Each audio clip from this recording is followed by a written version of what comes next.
नमस्कार, आप news foundation देख रहे हैं। मैं हूं आपके साथ वंदना। बिहार के मुख्यमंत्री नीतीश कुमार के मुआवजे वाली बात से सियासत गर्म है। बता दें कि कई नेताओं की प्रतिक्रिया आने शुरू हो गए हैं। इसी क्रम में हमारे साथ बात करने के लिए हैं आम जनता पार्टी राष्ट्रीय के राष्ट्रीय अध्यक्ष विद्यापति चंद्रवंशी जी। और सर, जिस तरह से नीतीश कुमार मुआवजे की बात तो कर रहे हैं, हालांकि कई रिस्ट्रिक्शन भी उसमें लगाए गए हैं। वह क्या लगता है कि जो नीतीश कुमार ने स्टैंड लिया है शराबबंदी के खिलाफ, वह सही है? आप सही मान रहे हैं इस बात को? देखिए, पहले तो हम ये कहना चाहेंगे कि माननीय मुख्यमंत्री जी जिस स्टैंड पर थे कि वो उनका कहना था कि जो शराब पिए हैं उन्होंने गलती की है और गलती किए हैं तो वो मर रहे हैं, तो इसलिए मुआवजा किस बात का। लेकिन इस तरह वो उनके मन में जो भी भावना उत्पन्न हुई हो, जो भी उन्होंने सोचा हो, तो ये तो कहानी वो होगी। हम लोग देहात में जानते थे, पाड़े जी पछताएंगे फिर वही सतुआ गुड़ खाएंगे। तो ये कहना हम चाह रहे हैं कि देखिए, इस तरह से एक समय कुछ ये इस तरह का निर्णय सरकार के द्वारा जो है, सरकार की जो उसकी गरिमा है उसको कम करती है और इसमें मैसेज बहुत बुरा जाता है। और कहीं भी अगर हम आज देखें इसको हम उस नज़र से कि सबसे ज़्यादा इसमें जो है जो प्रताड़ित थे और पीड़ित परिवार कौन था, तो सबसे ज़्यादा पीड़ित परिवार आप देख लीजिए तो पिछड़े, अति पिछड़े वर्ग और जो अनुसूचित जाति और के जो लोग थे, दलित महादलित, उस समाज में इसकी आप देखिएगा माने पीड़ित परिवार ज़्यादा वो था। तो कहीं न कहीं ये बात मुख्यमंत्री जी को तो पहले ही समझने की ज़रूरत थी कि ये परिवार कौन सा, जो उच्च वर्ग हैं, जो अच्छे कमाने खाने वाले लोग हैं, वो तो अच्छी किस्म की शराब पी रहे थे। इन्होंने कितनों बंद किया, लेकिन शराब तो वो तो उसका रिकॉर्ड बता रहा है कि शराब ट्रक के ट्रक पकड़ा जा रहा था और सप्लाई करने वाले युवा जो बेरोजगार थे उनको एक रोजगार उन्होंने दे दिया। प्रशासन, पुलिस प्रशासन में भी जो ऐसे भ्रष्ट लोग थे उन्होंने कमाया। तो ये समझने की बात थी। तो अब इस विषय पर कहना मेरा ये है कि इसमें दो बात हुई। एक तो अपराधी माने कि अपराध की युवा वर्ग जो अपराध के अथी में आगे दायरे में जो बेरोजगार युवक थे, एक। और दूसरा ये जो पीड़ित परिवार था वो सबसे ज़्यादा जो है दलित और महादलित वर्ग के परिवार थे। तो आखिर अगर उन्हें मुआवजा मिलता ही, ये निर्णय तो नीतीश जी को माननीय मुख्यमंत्री जी को पहले लेना चाहिए था। ये निर्णय लेने में उन्होंने देरी किया। और मेरा फिर भी कहना है कि अभी भी जो उन्होंने निर्णय लिया है कि उसमें उन्होंने जितना शर्त, टर्म और कंडीशन उन्होंने डाला है, ये टर्म कंडीशन पीने वाला तो पी करके मर गया, उसकी स्थिति, वास्तविक स्थिति अस्पताल में ऐसी नहीं रहती है कि वो किसी पर आरोप प्रत्यारोप बतावे कि हम कहाँ पिए, कैसे पिए, कौन पिलाने वाला था, कौन बेचने वाला था। इन सभी बातों को वो इस परिस्थिति में नहीं रहता है स्वास्थ्य रूप से कि हम सभी बातों को पुलिस प्रशासन को या अपने परिवार को बता के जाए। तो आखिर जो पिछले लोग हैं जो मर चुके हैं, मुआवजा के अधिकारी तो वो भी हो गए और अधिकारी वो हो गए। तो अब इतने पुराने बातों को जो आप लेंगे तो एक परिवार जो है उसको मिलेगा। और ये जान ले, मैक्सिमम अधिकतम जो है इसमें जो परिवार है दलित महादलित का परिवार है। आपको यहाँ पे थोड़ा सा रोकना चाहेंगे अध्यक्ष जी। आपने कई बार परिजनों को लेकर के भी बात को उठाते रहे हैं, जो जहरीली शराब से पी करके जिनकी मौतें हुई हैं। आप उनके परिवार के प्रति भी सहानुभूति प्रकट करते रहे हैं। अब जब मुआवजे की बात आप हर बार उठाते रहे और अब जब मुआवजे की बात सरकार कर रही है, तो क्या आपको लगता है कि बैकफुट पर सरकार आने से पहले आ गई है या फिर आने से पहले ही एक तरह से कहा जाए कि स्लेट को एक तरह से साफ करने की कोशिश की? देखिए, माननीय मुख्यमंत्री जी का कई बिंदुओं पर निर्णय हमेशा उनको बैकफुट पर लाता है। और जैसे चाहे दल बदलने की बात हो, वो कभी कहते हैं यहाँ पर हमसे गलती हो गई, हम इस दल में आ गए, फिर कहते हैं हमसे गलती हो गई कि हम इस दल में आ गए। तो गलती तो बराबर वो अपनी गलती को बताते हैं और गलती को फिर सुधारते हैं और फिर वही गलती करते हैं। तो सवाल यहाँ पर ये है कि जो अभी मुआवजा देना है तो आज वैसे परिवार तो वंचित रह जाएंगे जिनके पास इस तरह का जवाब नहीं होगा। जो कंडीशन उन्होंने रखा है वो परिवार तो उनको कैसे मुआवजा देंगे ये, तो ये सवाल तो उठता है। और ये सभी दलित महादलित मैक्सिमम परिवार वैसा ही है। इसलिए ये जो उन्होंने कंडीशन रखा है तो इस कंडीशन पर उन्हें ज़रूर एक बार विचार करना चाहिए कि जो चले गए और जो अभी भविष्य में अगर कोई ऐसी घटना होती है, भगवान न करे हो, अगर होती है तो कौन बताएगा कि हम जो है इनके हाथ से शराब खरीदे, यहाँ बैठे, यहाँ पिए।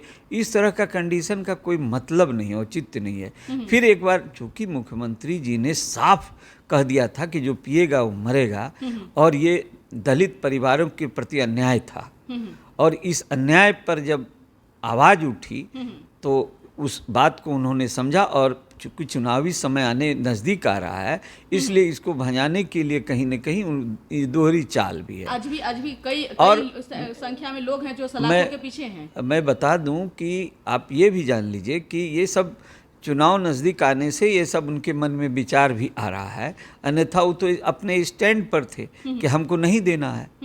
तो मेरा ये कहना है कि आज जो परिवार पीड़ित है, आप देख लीजिए दलित महादलित परिवार में ही ज़्यादातर जेल में लोग हैं। 25,000 आदमी से ऊपर हमको लग रहा है, जैसा आंकड़ा मालूम हुआ मुझे, जेल में बंद है, और उन्हें उसी क्रिमिनल के साथ रखा जा रहा है जो दुर्दांत अपराधी है।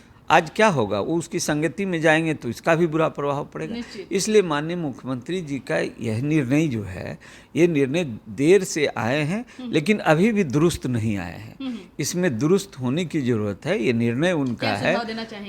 मेरा तो स्पष्ट कहना है कि आप पिछले वालों को इस तरह का कंडीशन जो आप रखे हैं, इस कंडीशन से निश्चित रूप से कई परिवार जो दलित महादलित और पिछड़े परिवार है वही वंचित रह जाएगा। और इसलिए ये निर्णय भी इनको जो है ज़रूर इस पर एक बार पुनर्विचार करना चाहिए कि जो कंडीशन है, जो जब उन्होंने कह दिया कि हम देना चाहते हैं, और जबकि एक्ट में प्रावधान था उसके बावजूद नहीं दिया जा रहा था, जहाँ तक मेरी जानकारी में है। तो अब जब कह दिए कि नहीं मैं देने के लिए तैयार हूँ, तो कहीं ना कहीं लिबरल होके, चूँकि ये वो वर्ग है जो पिछड़ा है, वो वर्ग है जो दलित है, महादलित है, ज़्यादातर वही परिवार पीड़ित है, इसलिए उनके लिए सहानुभूति अगर उनके मन में नहीं है तो ये उनके प्रति अन्याय है। जो दलित महादलित परिवार है, वो पीड़ित परिवार है, उनके प्रति ये अन्याय है। इसलिए उन्होंने इसमें सुधार किया है तो पूरी तरह सुधार करके ये जो है कंडीशन को हटाना चाहिए। और जो परिवार इससे चूँकि पीने वाले ने गलती की, परिवार में तो गलती की नहीं, और जो परिवार के मुखिया थे अगर वो चले गए तो निश्चित रूप से परिवार की स्थिति और ख़राब हो जाएगी। इसलिए उन्होंने अगर सहायता के रूप में ये अनुदान देने का निर्णय लिया है तो ये उनके लिए हम लोग सराहनीय कदम है। लेकिन ये कंडीशन उनको इस पर पुनर्विचार करना चाहिए, क्योंकि ये कहीं न कहीं दलित महादलित परिवार ज़्यादा पीड़ित हैं इससे, और उसको ही नुकसान हो रहा है। और माननीय मुख्यमंत्री जी ने इस तरह का जो निर्णय लिया था, इससे उन्हीं को नुकसान हुआ है।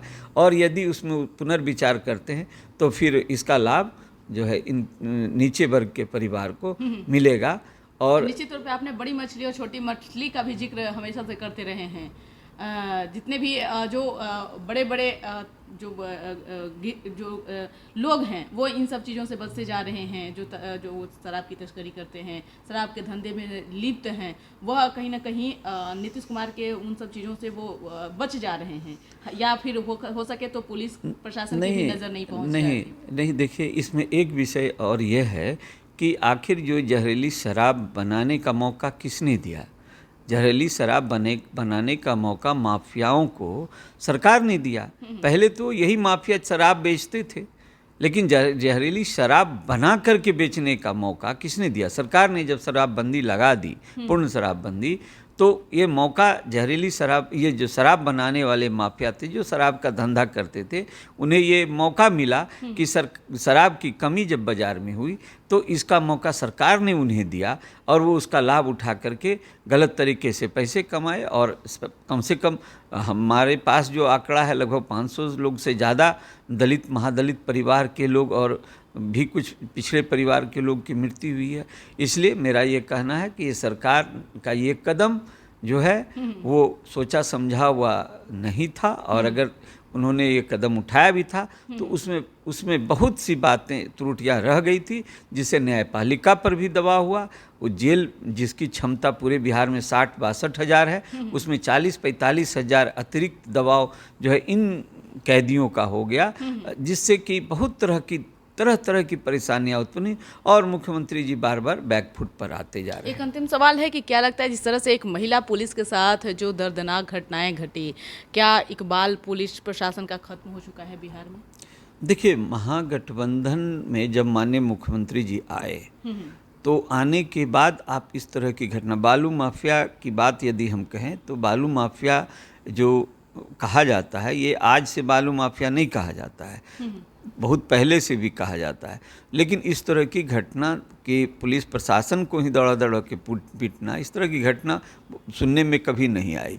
तो मेरा ये कहना है कि आखिर मनोबल बढ़ा कब, जब माननीय मुख्यमंत्री जी महागठबंधन में आए हैं। तो मेरा ऐसा कहना है कि ये जो है मनोबल इस माफियाओं का उसके बाद बढ़ा है। जब माननीय मुख्यमंत्री जी भारतीय जनता पार्टी के साथ एनडीए गठबंधन में थे, उस समय इन लोगों का मनोबल उतना ऊंचा नहीं था जिस तरह से ये आज हिम्मत कर रहे हैं कि पुलिस प्रशासन पर हमला करना, महिला पुलिस को आज दौड़ा करके मारना। तो माननीय मुख्यमंत्री जी कहते थे कानून का राज है, तो कहाँ है कानून का राज? माननीय मुख्यमंत्री जी महिला के प्रति जो संवेदनशील बताते हैं अपने आप को, तो कहाँ है कि संवेदनशीलता? तो इसलिए ये कहना है कि अब जो है फिर ये ऐसा लगता है कि जंगल राज का फिर पुनर्आगमन हो गया है, यही मैं कहना चाहूँगा। बहुत बहुत शुक्रिया बात करने के लिए। तो आप सुन रहे थे क्या कुछ कहना था आम जनता पार्टी राष्ट्रीय के राष्ट्रीय अध्यक्ष विद्यापति चंद्रवंशी का। इस खबर बस इतना ही। बने रहिए न्यूज़ फोनेशन के साथ। तब तक के हमारे चैनल को सब्सक्राइब नहीं किए हैं तो कर लीजिए। धन्यवाद।